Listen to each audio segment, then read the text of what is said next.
Masya Allah.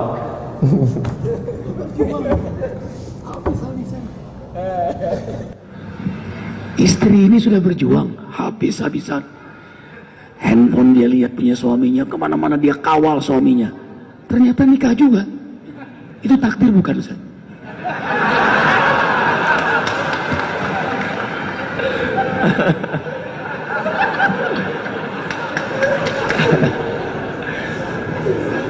Ini takdir adinda. Ini adalah ketentuan yang baik dari Allah SWT. Baik, ini baik. Ini mukasir. Aku bangga nanti di akhirat, kata Nabi, mukasirum bikum bainal umam. Bangga kenapa? Melihat umatku banyak, ramai. Sampai-sampai di akhir zaman itu perbandingan antara laki-laki dengan perempuan itu 1:50, 50 orang. Satu laki-laki perbandingannya 50. Ini kalau tidak diselamatkan, siapa lagi yang menyelamatkan?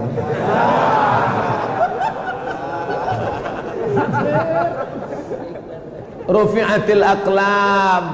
Rufi'atil aqlam, pena sudah terangkat. Wajaffatis suhuf, kertas sudah kering.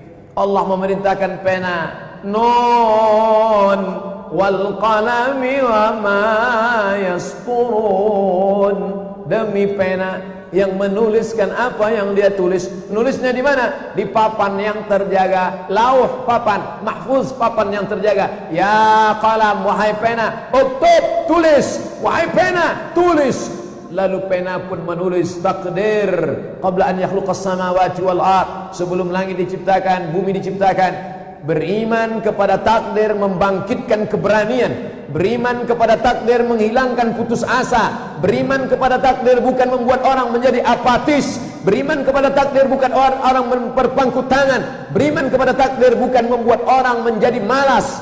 Mesti dipahami dengan baik. Jangan lepaskan rukun iman ke-6 dengan bagaimana Nabi, sahabat dan kalangan salaf memahami takdir. Kalau tidak kita akan sesat. Lihatlah bagaimana Nabi Muhammad SAW memahami takdir. Nabi tidak duduk berpangku tangan saja di taman Raudhah berzikir, lalu kemudian tidak berusaha. Nabi naik kuda dari Madinah ke Badar 150 km.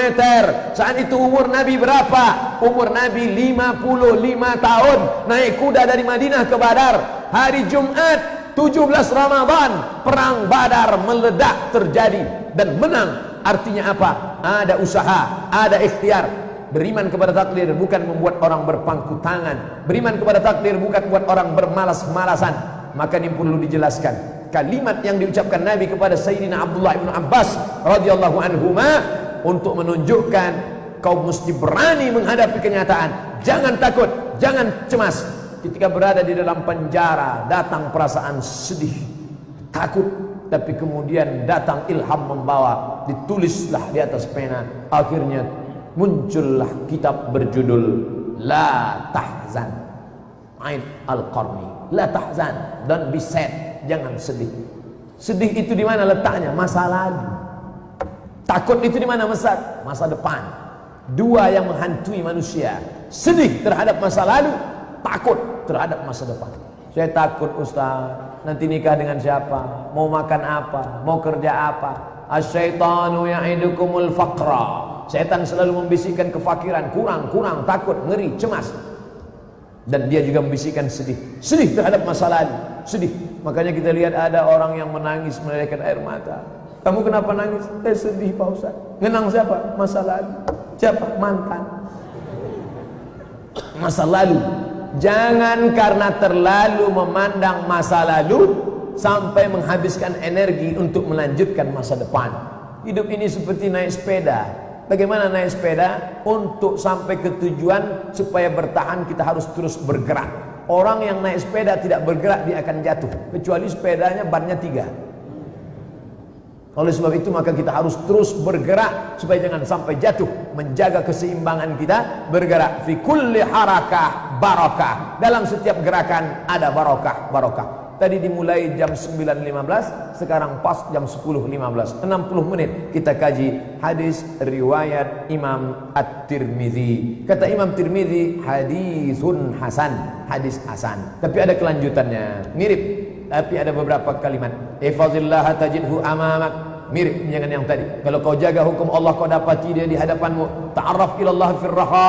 Kalau kau kenal Allah, kau dekat hubungan dengan Allah, kau berzikir dengan Allah pada saat senang, ya'rifka fi syiddah, maka saat susah nanti Allah akan menolongmu. Wa'lam annama akhta'aka lam yakun liyusibak, wa ma asabaka lam yakun liyukhti'ak. Apa kekeliruanmu belum tentu membuat engkau menimpa musibah. Wa ma asabaka, musibah yang menimpamu, lam yakun liyukhti'ak, bukan karena kesalahan. Wa'lam anna nasra ma'as sabri, ketahuilah bahwa pertolongan Allah itu akan turun bersama kesabaran. Makanya disebutkan innallaha ma'as sabirin wa annal faraja ma'al karb, dan kelapangan, solusi akan tetap ada bersama kesulitan. Kalau dalam keadaan gelap, jangan takut, karena terang akan tiba. Dalam keadaan angin puting beliung, jangan putus asa, karena cerah akan datang. Alaysa subuhu biqarib, dalam tengah gelap tidak nampak bintang gemintang, jangan cemas, jangan takut, jangan putus asa. Alaysa subuhu biqarib, bukankah waktu subuh akan segera tiba? Wa anna ma'al usri yusra, dalam setiap kesulitan ada kemudahan. Inna ma'al usri yusra, fa inna ma'al usri yusra, inna ma'al usri yusra. Mungkinkah dua kemudahan akan kalah dengan satu kesulitan? Karena yusra di situ dalam bentuk nakirah, yusri nakirah, usra ma'rifah. Satu kesulitan akan dikalahkan oleh dua kemudahan. Maka insya Allah kesulitan bangsa kita, kesulitan pribadi kita akan dilepaskan Allah dengan syarat kita menjaga agama Allah, menjaga hukum Allah, menjaga ulama Allah, menjaga halal haram, dan kita selalu mendekatkan diri kepada Allah. Insya Allah kita semua masuk dalam golongan itu. Amin ya rabbal alamin.